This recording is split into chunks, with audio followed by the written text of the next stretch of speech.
Ole Miss escaped Columbia, South Carolina with a win on Wednesday night, and they have Mississippi State coming into a sold-out pavilion. We need to get an Ole Miss legend. Let's go. You are Locked On Ole Miss, your daily podcast on the Ole Miss Rebels. Part of the Locked On Podcast Network, your team every day. Thanks again for making the Locked On Ole Miss podcast your first listen every day. We're free and available wherever you get your podcast, including YouTube. We are part of the Locked On Podcast Network, your team every single day. Hello, my name is Steven Willis from the Locked On Ole Miss podcast. He is Tim Thomas, former Ole Miss Rebel basketball player. He's actually played in an NCAA tournament, people. Not many Ole Miss Rebels can say that. Tim, how you doing, buddy? Doing good. Nice to have that win last night. Really felt good away from home. And Malik Dia, at this pressure, said, hey, we're trying to do something special. And I think he believes it. I'm so glad to see him play better.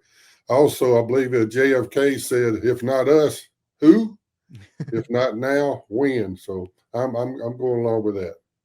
Okay, and, we'll start with the Malik Dia coming in. He scored 12 straight points in the game, and he ended up with 18 total. But the problem was the game, Tim, was a ref show. Every time down the court, they called a foul. It's like every Ole Miss big had 4 fouls with like 10 to 15 minutes to go in the game. Malik Dia came back in at the very end and completely took it over. Yeah, he can be an elite player when he has his head right, it seems.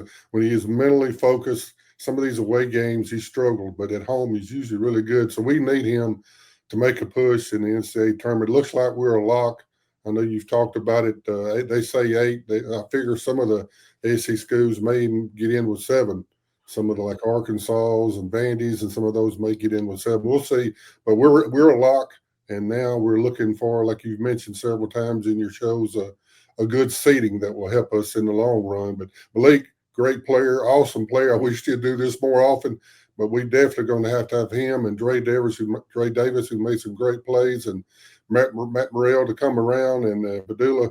Also, on some of those fouls, let me just be straight. A lot of times, Beard tells his guys to foul some of those big guys inside. It's a 50-50 chance that instead of getting a wide open layup, he's going to go to the free throw line and miss 1, maybe 2 of those. So that's a good turnaround, almost like a turnover. And a lot of these guys, I think they didn't shoot very well last night. I remember LSU shot very bad. So he intentionally, he don't say it, but he intentionally, especially like Padula, if he has no fouls, if it's one down low, he fouls hard. They foul hard so he won't make the 3-point shot. But that's something to be thinking about. Some of these fouls, they're meant to be, and it's a good coaching way. I think it is. Well, whenever you played and you had these games where the refs were constantly stopping, and there was like no rhythm to the game, how hard is it to play in those games? It's just something you deal with. But it's I was one of those guys, I guess, that they fouled towards the end. I wasn't a great free throw shooter, but it's all part of the game. There's always, especially these TV games, there's timeouts every 4 minutes, every 5 minutes. And Beard said it. They play 10 4-minute segments. That's how they play their game. That's how they plan their game. 4 minutes in, 8 minutes, 12, whatever. They try to plan their game plan, and you'll see when they get to the huddle, they're going to that next game plan. This stuff is he's got a plan. This stuff just don't happen. And it don't just, these plays you see Padula the other day against LSU going in for the layup, that was a planned shot. That was planned for the guys to come in and hit the boards and put the ball back in. That just didn't miraculous. Dre Davis tipped that in. The shot by Brakefield just a few seconds earlier, that was a play. That was a play that he had. Brakefield was the guy. Murrell had it kind of a decoy. He sets a pick for Brakefield. Brakefield's wide open, top the key, and he loves that shot. And he's doing very well. Proud of Brakefield. There was a few instances last night, I hate to say it, no blockouts, not just him, but several other guys just stood there and looked at the ball. That's why we're still getting beat on the board. But we came around, we hit some threes. I think we hit twice. I think we hit 8 and they hit 4 threes. That was a big difference. Turnovers about the same. Rebounds, that's where we were down a little bit. But the fouls, we fouled more And several of them, like I said, several of them was planned. Yeah, and it was interesting because Ole Miss shot 45% for the game. And everybody's like, well, Ole Miss shot well. Well, in the first half, they shot nearly 70%. The second half, they shot in the 20s. It was a hot and cold situation. I knew at the end of that first half of the game, Chris Beard absolutely did not want to go in at halftime. Yeah, they were doing pretty good. I guess I think they said the best, like you said, best they had done all year. Really, really sharp shooting, and they needed it because South Carolina, they hadn't won a game in the SEC. It's hard to see how they haven't, but they just don't know how to close. They don't know how to get that final few seconds. They just don't know how to do it. The Bowles guy's really good, no doubt. He's a first round player. They had several other kids that really came in that made some good shots, but we got the win. That's the key. Away from home, if you can steal a few of those, we've stole several, which is outstanding. And let's talk about the NCAA tournament just a minute. It's going to be neutral courts. I think of John Rothstein. I think you said something about it last night. He said not too many teams out there are going to beat this Ole Miss team on a neutral court, and I believe that. Yeah, now if you have a home game, like it's going to be difficult for Ole Miss to go to the Jungle in Auburn. It's going to be difficult for them to travel down to Gainesville. It's going to be difficult for them to go to Vandy. That's not an easy win. That's one of those things that if Ole Miss can beat State and beat Vandy, they go to 10-4 in the Southeastern Conference. That opens up a whole lot of special possibilities with the end of that schedule. But that Vandy game is going to be difficult because it is on the road. You've talked about how the home team just spot them 10 points. You say that over. Whenever you play a basketball game, just spot the home team 10 points. And that's kind of what it's like playing on the road.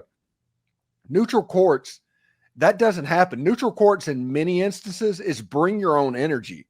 It's one of those things where you have to be able to handle it. I think the veteran leadership of Ole Miss's basketball team, the number of scores, which makes it to where it's less likely that everybody is having an off night, and the fact that they have the senior leadership and everything, that they do not need a raucous student section to be playing at their highest level. I think all of this is a good sign for Ole Miss potentially making a run in March. 100%, no doubt. He has a plan. He has a master plan. I bought into it. I think the players have bought into it. Dia mentioned, I think Murray, all the guys have mentioned that they're in. They're all in.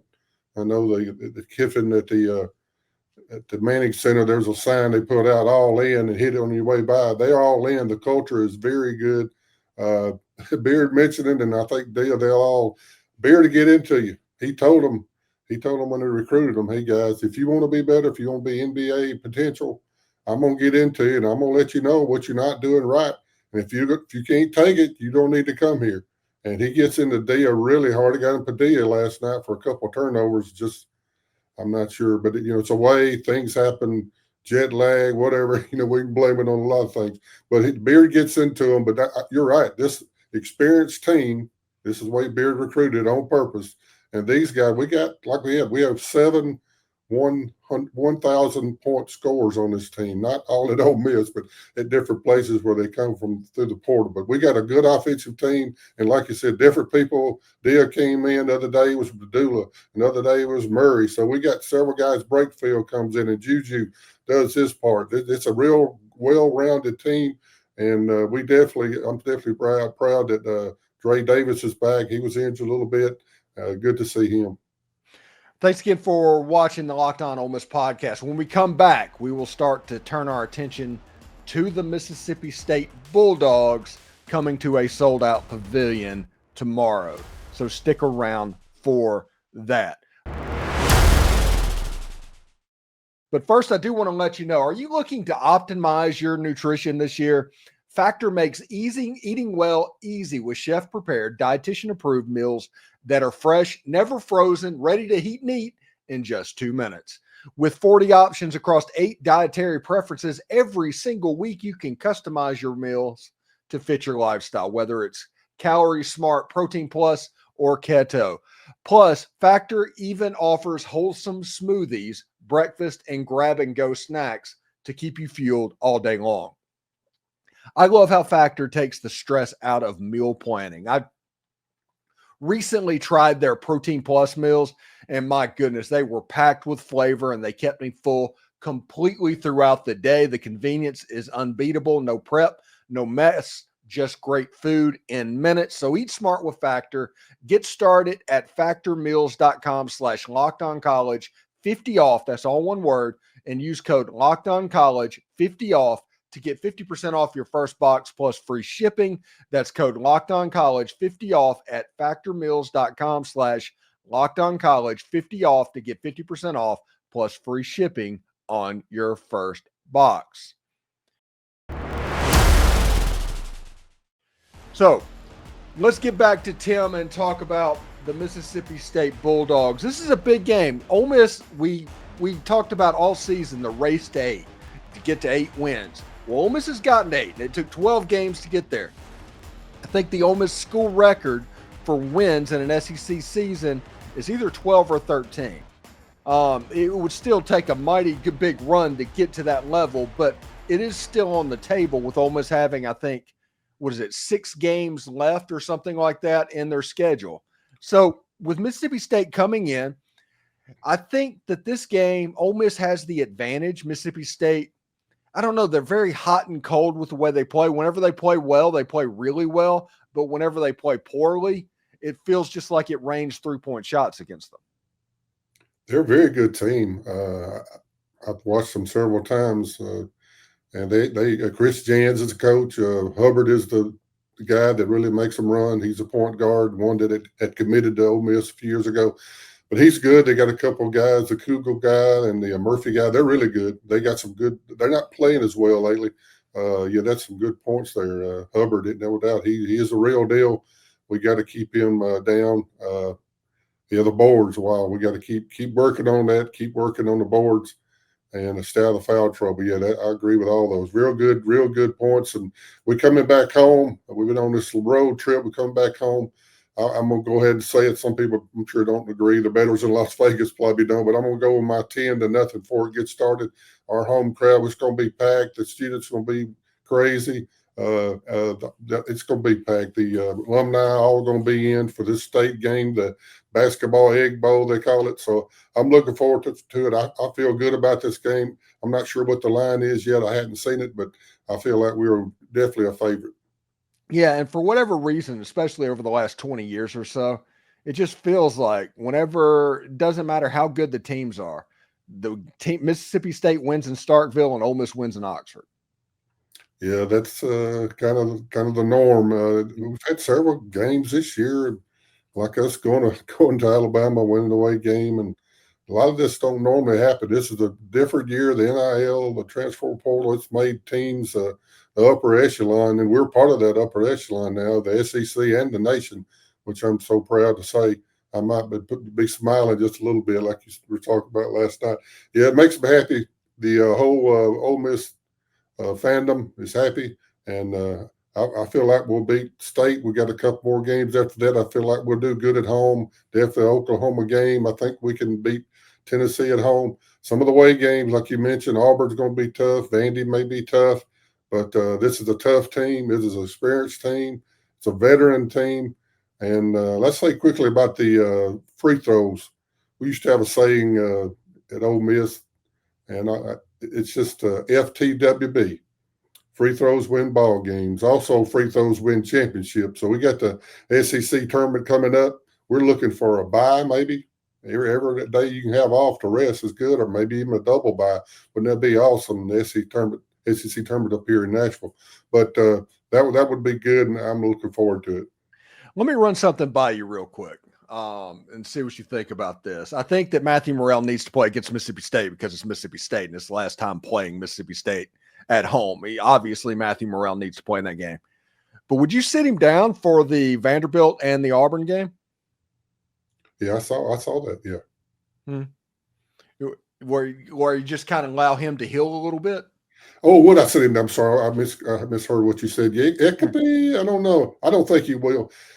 He's not practicing. He's healing up fine. We got a off week. We don't play the middle of the week coming up, so I think that's when he'll definitely let him heal up. But he plays well. His shooting of the day was really good. But I see your point. I don't think he will, but I do see your point about maybe healing up a little bit. But he's not practicing. He's doing well enough. And I'm not sure the issue. I believe it's the knee, like we talked about. He had a pad on it last night, a brace or some supported. So I believe that's what it is. But he seemed to be doing okay. I'm not sure if it's like the Tim Elko type thing, but he's playing well enough. I wouldn't sit him down, and I don't believe Matthew Murrell will sit down. Yeah, it's just a situation because I think Chris Beard in his heart, he wants the best Matthew Murrell. What he cares about at this point, it's the NCAA tournament. With Ole Miss being in it, he wants a completely healthy Matthew Murrell for that tournament because Ole Miss is a completely different team. Like I said, there's no way that Matthew Murrell sits down for Mississippi State. That Vanderbilt game is another one that is extremely winnable. I don't know if they sit down for that, but maybe you sit him down for the Jungle. Maybe you rest him because you're right. He is healing a little bit as it seems to be going on. He seems to be getting better and looking more like himself. I hear what you're saying, and I understand what you're saying. I don't believe Beard works like that. Oh, no. He probably doesn't. In fact, I know he doesn't because he's the one that caused this like an 18-round championship fight. And literally, we always talk about fans having a football mentality in basketball. Chris Beard kind of has a football mentality in basketball. Yeah, he's not going to let anybody sit. That's my opinion. He won't let anybody sit down like that. At this time of the year, guys, I'm telling you, everybody's hurt.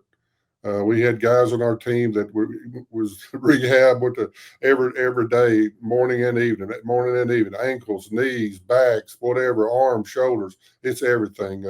We had one guy had a jammed thumb, really hurt his finger, and he had to have something done with it before every game. I ain't gonna go into any details, but he could come out. He shot fine and well. So a lot of that's going on. Everything is increased, especially over these 40 years. So they can do a lot of great things to train the table. They can help these people out, and I don't see it happen, but I do see your point, and I just don't think Beard works that way. His mentality is win every game.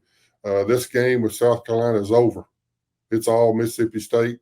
And when that game, it's over. He is a hard-working guy. I appreciate him, how hard he's done it. And he's got a great coaching staff. They got a great training staff.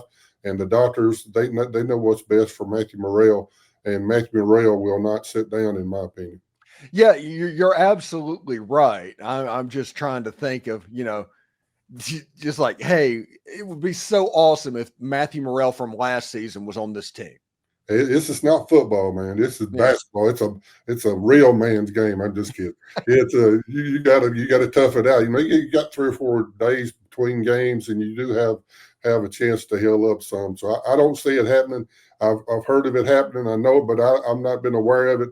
Anytime that I had a chance or anybody on the teams I've played on, especially a game like Mississippi State and on, we need to ever win. We're looking for that big seeding. You talk about the 4, the 3, possibly. The better the seeding, the better.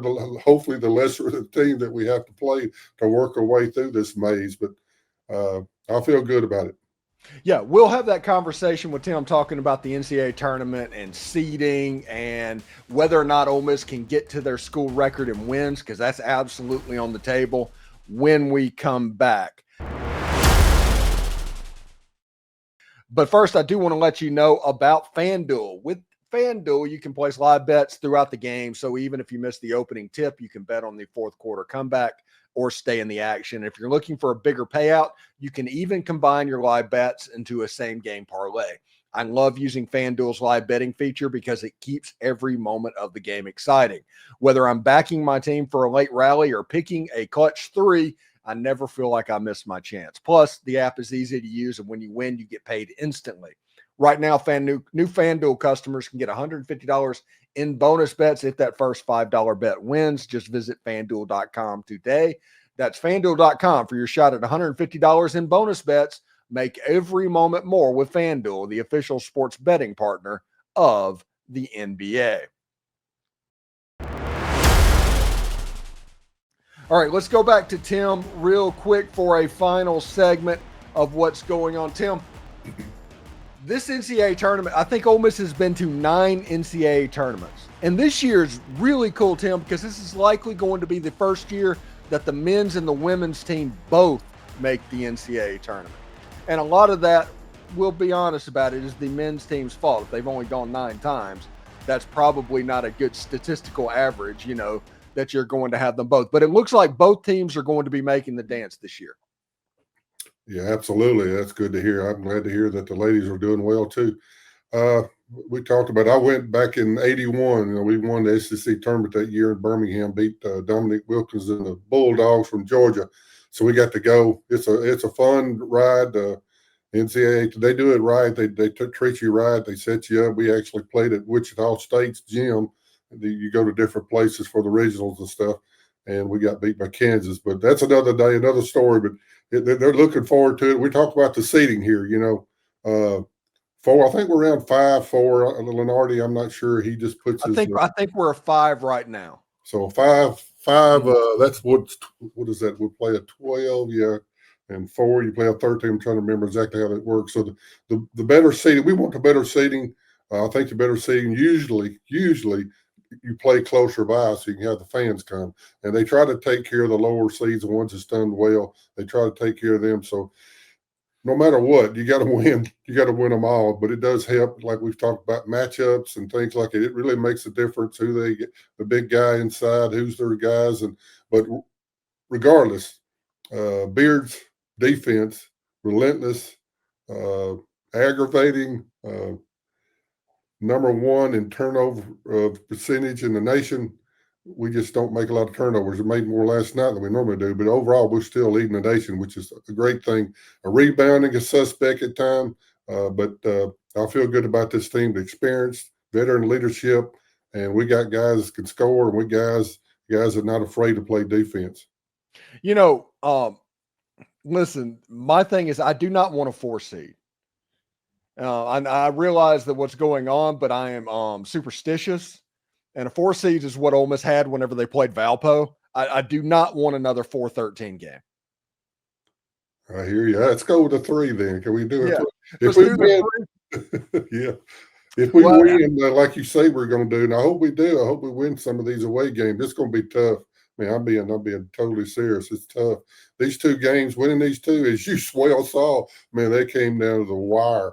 And we just had the veteran guys to make some plays. Dre Davis to make that play, and Malik came in and just, I tell you, Chris Beard just kind of gave him keys to that one. He said, hey, you've been doing all this talk. You rested a few games here. So let's see if you come in, hit that 3 like you tell me you want to. I want you inside all the time. I want you inside making those moves inside, which he is so good at.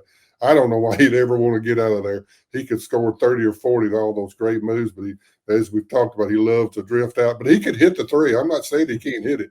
I just like him inside getting those 3-point plays and getting those fouls. But we got a great team. I'm looking forward to the tournament, the SEC tournament, which I believe Bear's going to try to win it.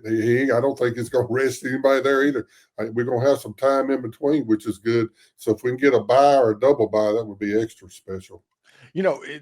The school record for wins is 27 wins, and Ole Miss is at 19 now. So they need 8 wins to accumulate 8 wins over the next essentially month, a little bit more than a month. So you have Mississippi State, Vanderbilt, Oklahoma, and let's say they get Tennessee. Okay. So that gets you to 23 wins. So you need 4 wins between the SEC tournament and the NCAA tournament to tie the school record for win. That's doable, Tim. Everything I said, Ole Miss is going to be favored in probably every one of those games in the regular season. Winning 2 games in Nashville is not out of the realm of possibility.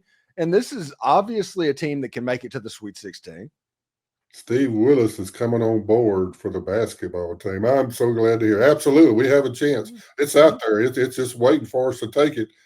And I got faith in the guys. And Chris Beard and that staff. He got an awesome staff. Really, think about it. All those guys, Flanagan and Donowall, I forgot to mention him last time, and Berg and this Mark Adams. If we didn't have him, I don't believe we'd be where we at. He has really come in and made this defense special. It is relentless. It's aggressive. It's special.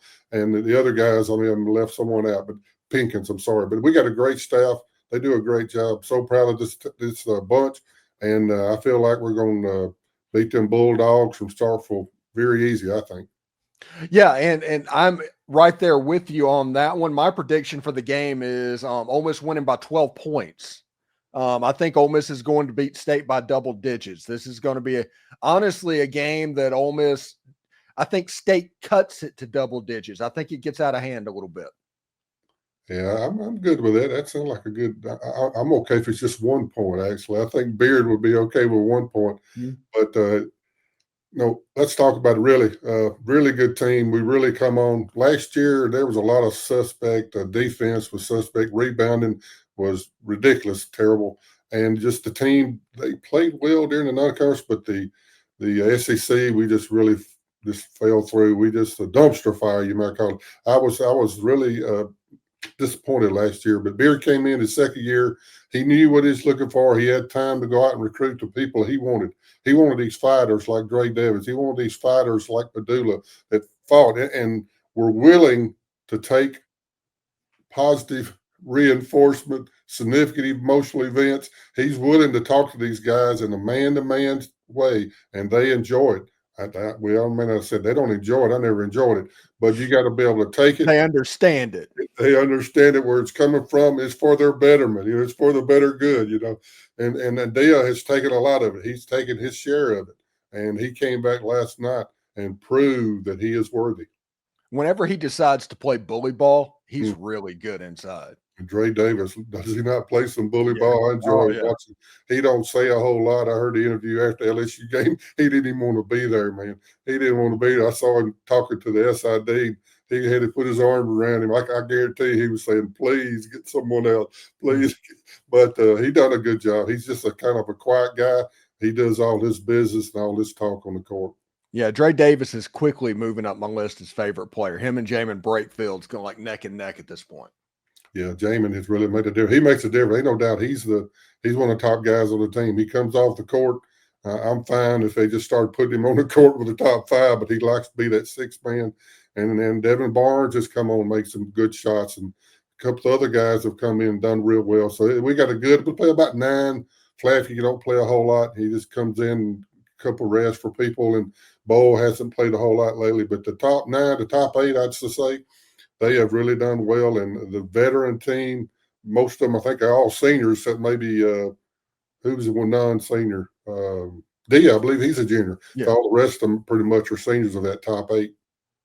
Thanks again for making the Locked On Ole Miss podcast your first listen every day. We're free and available wherever you get your podcast, including YouTube. We are part of the Locked On Podcast Network, your team every day.